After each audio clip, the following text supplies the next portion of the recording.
With the Desteni I process, I am changing the world. I used to think that in order to make any kind of difference in the world, you had to plant yourself into the heart of a problem. Like, for example, going to a third world country, delivering food aid, raising money, working for a charitable organization. I think these things are necessary. But what I didn't realize and what I didn't give myself any credit for was that you can change the world in the smallest of situations or circumstances. So I'm just going to give a little recap of what Desteni is and what the information that you can acquire through Desteni can do in your life. Desteni provides information, courses, explanations, answers to questions, solutions that show you how to work with these self-beliefs, these internal conversations, these self-limitations, fears, doubts, insecurities, disempowerments, all of these things that are basically existent and created in and by the mind, your mind, part of you, part of me. And these aspects of ourselves limit us and limit our ability to basically be what we can be, take steps to seek our utmost potential, stop us from expressing who we really are and creating who we really are so that we can express something that is an outflow of a decision we have made, not an outflow of human nature or genetics. It's giving ourselves back the decision-making ability to stand for and as something. The other aspect of Desteni is that is principle-based. So what you're standing for and as is honoring all life, seeing everybody and everything that is life in this world as your equal, as part of you, like as if the world was your family. The nature is your garden, the animals are your pets, but I don't want to say pets as in, domesticating them. I want to list all these things as standing with them as one that is a responsible steward of taking care of them and giving them the opportunity to also seek their utmost potential and thrive. So that is, in a nutshell, a little overview of Desteni, what the Desteni tools can do in your life. They are principles that Desteni stands by, being equal to and one with life, which at the moment we are not. We are destroying life. We are less than life. But it is possible to create yourself in such a way where you can be trusted. You can show in your actions, your words, and your deeds that you do in fact honor life.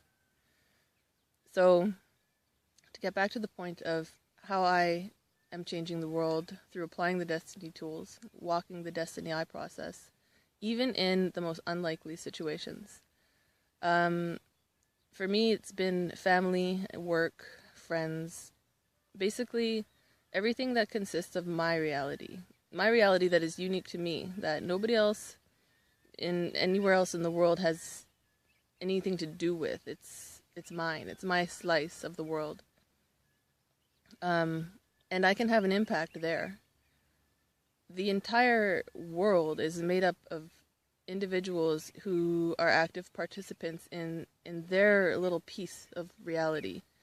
And if you can make changes in your little piece of reality, then you are in fact changing the world. I'm going to give 3 examples that at the time when I was in these examples, I didn't realize the enormity of what was going on and what I was doing through using the Desteni tools and basically bringing me out and creating that me that is coming out and expressing, understanding myself, speaking up.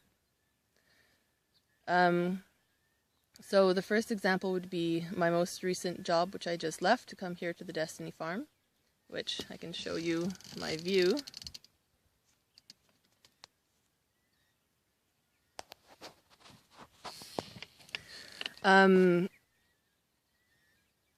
I was working in the corporate world, and I had been walking the Destiny tools, meaning applying them in my life, practicing them, pushing myself through limitations, fears, whatnot, judgments. And when I took the job, I made the decision that I was going to do everything I possibly could in this job, for myself, for the job, for the people in the job. And what that translated into, in reality, was, for example, creating a connection with every single colleague that I worked with.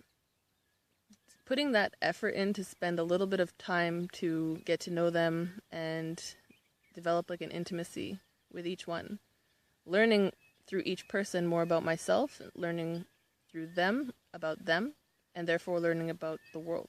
What are people like out there?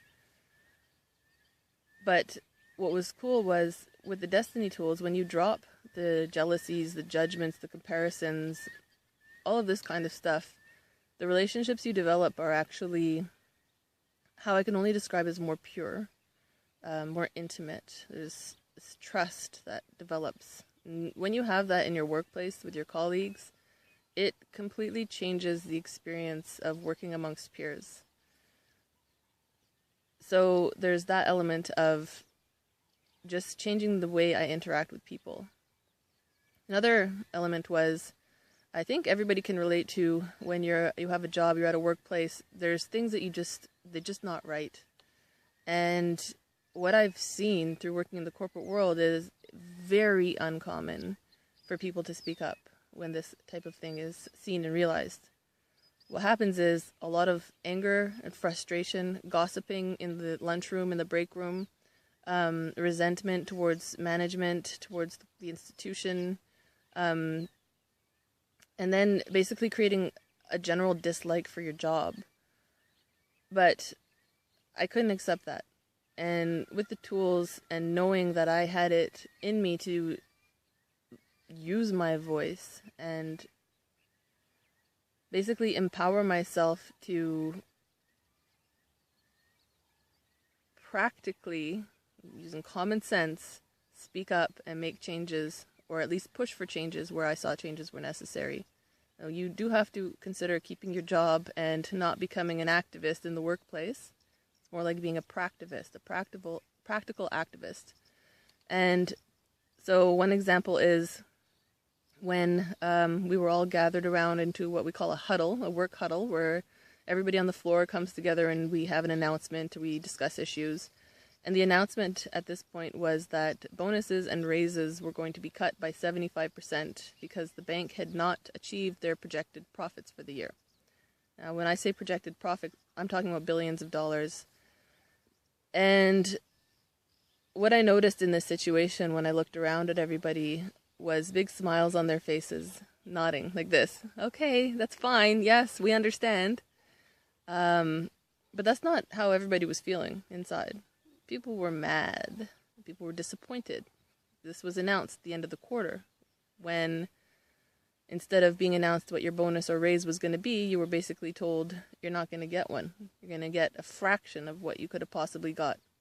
So all that work you did over the course of that quarter, that entire year actually, thinking that you were going to qualify to get these merit-based bonuses, was now done for nothing.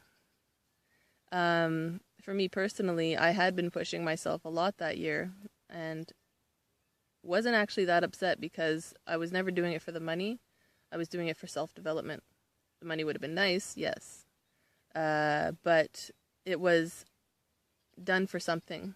It was done for a cause. My work and what I put in was done for a cause greater than a bonus or a raise at my job.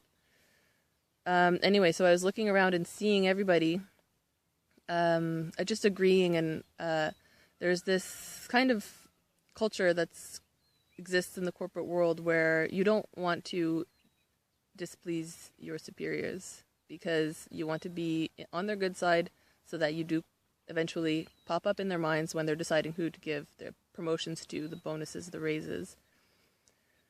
So there's this whole culture of not to shake the boat, and basically, I mean, on a larger scale, it's keeping the status quo. It's not because your own self-interest and your own self-preservation, you don't want to disrupt anything because you think it will have negative consequences on you.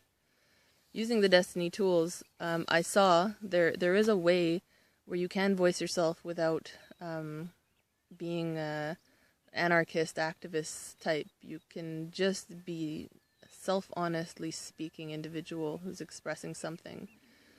And so I did speak up in that scenario, and although I realized that the decision had already been made, that there was going to be this cut, I didn't want to just roll over and play the pleasing game. So I did speak up, and I expressed that I was unsatisfied and displeased. I understood my place, but I used my voice to simply state who I was in that moment, honestly. I didn't say it angrily. I didn't say it resentfully. I simply stated the fact that I found it unacceptable, that it wouldn't change how I was going to work, but it's not something that I was happy to hear. Not going to be a bobblehead. Okay, that's fine. When really within myself, I'm angry, I'm frustrated, I'm building up all these reactions towards my job, my workplace, my managers. So this could be seen as a small thing. This wasn't the only time I did that. I consistently spoke when I felt that there was something I needed to say. I expressed myself regardless of whether it would have any direct impact on the actual structure of the bank. It's not going to change easily, and I knew that, but that's not the point. The point is, when you're in a group of people and you're feeling like you don't have a voice because you don't want to disrupt, or you don't want to speak up in a group because it is scary, you have to walk through that fear, which I did have to do. You're going to stand alone in a group of people, and you're going to make your statement, and nobody is going to say anything after that. Just an awkward silence. Kind of puts the manager on the spot. But if you are in that situation and you are, I will say, disempowered, where you don't feel, I mean, nobody is holding their hand over your mouth, stopping you from speaking who you are in that moment. It's only your mind. It's only your beliefs and your self-perceptions, and it's your limitations that's happening right there. When someone next to you pushes through that and speaks up, I mean, you're gonna see that, and it's going to have an impact. What that impact's going to be, I can't control. There may have been people who were angry at me for speaking up, who were jealous, who were resentful, who were spiteful. But at the same time, keep in mind that the relationship I developed with these peers. I don't think it's possible to be in this situation where you see someone speaking up and not have it affect you in a way where you see that, okay, that is possible for me to do. Maybe you're not going to do it in your workplace. There's lots of other places in life where this voice, this ability to express, this ability to be an improved version of yourself and let it be known who you are, can be applied in any area of your life. Your intimate life, your friends and family, how you interact when you're going about your daily tasks, responsibilities, and obligations. So, how did I change the world in that moment? I planted that seed in whomsoever was the fertile soil to accept that seed, then nurture that seed so it could take root, have an effect on who they are. If we're going to change the world, a lot is necessary. One of the most underestimated yet important, greatly important things that is required to change the world is change on an individual level, which as collective called human nature. How does that happen? One of the ways is through living as an example of who you can be in any situation. Now, that speaking up in that moment was a result of me pushing through many, many, many other moments over the years where I was not able to speak up. That speaking up in one moment was not a isolated event that has happened in my life and will now pass. That is now something I am capable of doing in any situation I find myself in. This is how we can be examples for those around us and shake up a little bit other people's self-limitations, fears, beliefs, so that everything that we participate in, we are planting seeds. We are creating these subtle undercurrents of change that is being seen and therefore affecting everybody that is present in that situation.